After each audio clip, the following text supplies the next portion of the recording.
E dá-lhe pano para manga pro tal mega leilão de energia. Isso aí tem muita discussão. Já faz talvez uns 3 anos, era para ter acontecido no começo de 2025, não aconteceu, aconteceu agora em 2026, demorou para homologar e agora a Justiça suspendeu a homologação do mega leilão de energia, de potência, de reserva aqui para o Brasil. Ele foi realizado pelo governo em março, lembramos. Isso até o julgamento de uma ação sobre o mesmo tema na Justiça Federal do Distrito Federal. Tudo isso aconteceu antes da ANEEL confirmar o resultado da maior parte da contratação. A colunista do CNN Infra, Isadora Cohen, está aqui conosco para explicar essa história e por que está dando tanto trabalho para que isso saia do papel. Isadora, seja bem-vinda. Uma ótima tarde a você. Obrigada, Gabriel. É sempre um prazer estar aqui hoje com você, Olha né? só, que honra. Faz tempo que a gente está ensaiando, que a gente não se encontra aqui na programação do CNN Money. Finalmente estamos dividindo aqui a bancada. Estou pronta aqui para o seu escrutínio. Vamos Olha ver. só. Um expert, Gabriel. De forma alguma. E assim, fica a questão de quantos experts estão envolvidos nessa história, porque é tanta dificuldade, é tanta contestação, é tanta empresa entrando na justiça, é o setor produtivo, até a indústria contestando este leilão. O que está acontecendo, Isadora? Por que está tão difícil sair do papel? A própria ANEEL demorou para homologar, havia dúvida se homologaria ou não, homologou e agora é a justiça que vai decidir o que acontece com estes vencedores.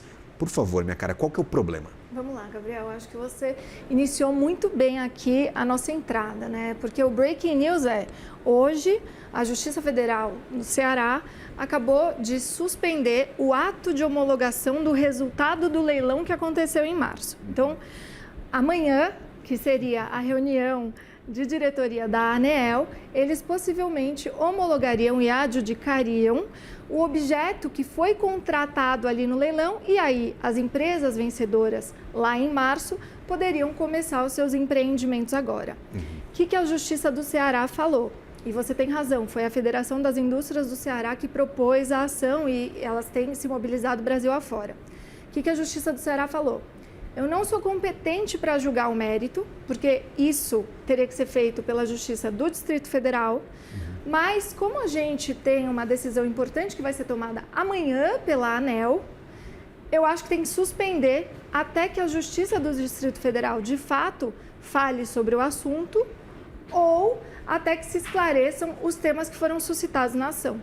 Quais são os temas? Em especial, como o preço foi formado, porque, Gabriel, o que aconteceu lá em março desse ano foi que a gente vendeu mais de 500 bilhões de reais em capacidade, né? Então, como esse preço foi formado e aquela história que a gente conhece, né? O porquê das fontes terem sido escolhidas. Por que a gente está falando de térmica quando eventualmente a gente poderia falar de outras fontes? Então, térmica isso. a óleo, térmica a carvão, nós temos várias das fontes aí que acabaram sendo abarcadas neste leilão, né? Exatamente. Então, teoricamente, são fontes mais seguras de energia. Quando você precisar, ela vai estar ali disponível. É para isso que as empresas vão ganhar dinheiro, para deixar a energia disponível. É isso.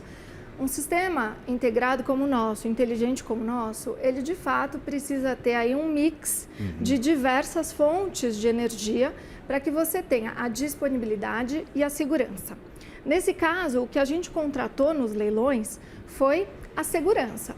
Então, não necessariamente a gente vai consumir essa energia agora, mas nos picos de consumo, que é em especial quando a energia de fonte alternativa não consegue suprir, talvez a gente precise despachar um pouquinho dessa fonte que está ali contratada e que nos traz, digamos assim, o seguro, né? A garantia de que se a gente precisar, a gente vai ter a quem recorrer. Então é disso que a gente está falando, que aconteceu no leilão de março desse ano. Perfeito. E aí, por exemplo, tem alguns colegas que atuam diretamente neste setor. E aí, quando eu estava conversando com alguns deles que estavam participando deste leilão, todos estavam muito confiantes, até orgulhosos, falando isso que é competição de verdade, assim que se forma preço no mercado. Claro, suspeitas levantadas porque eles são diretamente influenciados pelo preço e pelo leilão que aconteceu. Inclusive, alguns saíram vencedores nessa história. O preço, a definição do quanto que a gente vai pagar por essa segurança, realmente tem o que ser questionado ou é apenas a indústria levantando alguns questionamentos porque acabou saindo um pouquinho mais caro do que se imaginava? Perfeito a sua pergunta, porque a indústria sempre paga o preço, afinal de contas são eles quem consomem mais, né? Mas você tem razão pelo seguinte ponto. Lá em março de 2025, e acho que a sua introdução ela foi perfeita, Gabriel, porque a gente está esperando esse mega leilão desde 2024. Então, quando no final de 2025 o leilão foi publicado de fato, e como que isso acontece? A gente tem uma portaria do Ministério de Minas e Energia que é divulgada, é colocada em consulta. Aí depois a gente põe o edital em consulta. Aí depois a gente publica de fato a portaria. E aí, nesse contexto, vem o preço teto, que é o lance, né, inicial que os proponentes precisam, pelo menos, atender ali. Se quiser me vender energia mais cara que isso aqui, nem me procure. É isso aqui. Nem me procure. Você precisa dar um preço menor do que esse, que é o teto que eu estou colocando aqui. E aí depois o edital é de fato publicado. Quando teve a publicação desse preço teto, o que aconteceu foi uma mobilização enorme do setor de geradores, né, de energia a partir de fontes térmicas, falando, esse preço não vai dar. Esse preço está ruim, tem a guerra do Irã, de Israel, dos Estados Unidos, a gente tem toda uma cadeia de suprimentos que está abalada, que está sofrida, a gente tem escassez de materiais, de turbinas, enfim. Com esse preço, ninguém entra.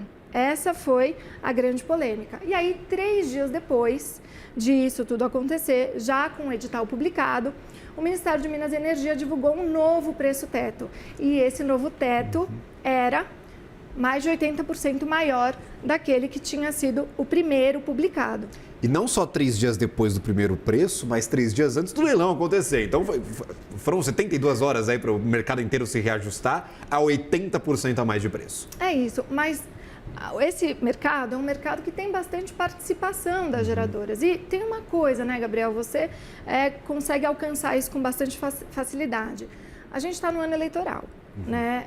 Então, assim, qualquer estresse no sistema e a suspeita, né, a simples suspeita de ter um leilão que dê vazio, num cenário em que você precisa dessa potência, um cenário em que você precisa desse seguro, dessa garantia, de fato levou o ministro, né, enfim, o Ministério, a correr com o que quer que fosse necessário para garantir a entrada dos players que estavam ali chiando. O mercado estava chiando e falando, olha, assim não dá para entrar, enfim. E o ministro, à época, falou o seguinte, olha, mas eu tenho certeza que a gente vai ter um deságio muito grande, que é aquilo que você falou. Eu tenho um teto de preço e agora os entrantes, eles precisam me dar um desconto nesse teto e aquele que ofertar o maior desconto será o vencedor e poderá vender energia para o sistema. É disso que a gente está falando, energia não, né? Poderá ter capacidade instalada para caso ele seja despachado, que ele consiga entregar a energia. No minuto. E aí, enfim, essa, né, simples suspeita de eventualmente não ter alguém... Tinha expectativa de que tivesse deságio, que as empresas iam concorrer e que o preço ia ficar pequenininho. É isso. E aí, no fim das contas, a gente tem, em média, 5% de deságio nesse mega leilão. E isso tem chamado a atenção. Quer dizer que a gente nunca teve 5% de desconto nos leilões passados? Não, essa é uma média que a gente vê acontecer em vários leilões. Mas realmente o que se esperava é que teria uma competição mais acirrada e nessa competição a gente pudesse baixar um pouco mais esses preços e num contexto em que o preço foi divulgado desse jeito como a gente acabou de tratar. Agora, a capacidade ela é necessária. As térmicas, de alguma forma, são necessárias. É o que você falou, a óleo, a gás, a carvão, até de carvão. E aqui, nesse caso dos leilões, inclusive as hídricas, tá? Então, capacidade é importante. É como eu falei para você, é um seguro, é uma garantia de que se a gente precisar, a gente vai ter energia. E ela faz um mix também importante com, enfim, todas as fontes alternativas. Hoje o Brasil é uma referência em matriz energética limpa. A gente está falando, né, de uma cadeia que cresceu muitíssimo. Então, assim, se você pega o início dos subsídios, por exemplo, para solar, né, e para eólicas, a gente tinha uma matriz que tinha apenas 3% a 5% dessas fontes. E hoje a gente tem mais de 30% dessas fontes. Você sabe que tem até, né, e isso aconteceu a semana passada. Perfeito. ONS mandando algumas empresas não injetarem energia no sistema, porque hoje a gente tem, digamos assim, uma sobreoferta de energia dessas fontes naquele horário até 6 da tarde. Para tudo isso funcionar, a gente precisa realmente ter potência, a gente precisa ter capacidade, a gente precisa ter lastro. Então é disso que a gente está falando. E por que isso é importante também? Porque as térmicas contratadas ali em 2000, né, na década de 2000, na década de 90, elas são térmicas que já não estavam mais contratadas, elas fizeram os investimentos e elas geraram energia aí, né, enfim, nos picos quando a gente precisou, mas elas já tinham os seus contratos vencendo. Então, de fato, esse tanto de energia, Perfeito. ele é necessário. Certo. Aguardemos então, está na Justiça, vamos ver o que acontece com a Justiça Federal, qual vai ser a reação da ANEEL, o que acontece nessa reunião de amanhã. Até uma próxima, minha cara. Obrigado pela participação conosco, por nos explicar todo esse imbróglio, essa confusão. Obrigada a você, Gabriel. Sempre um prazer. Valeu.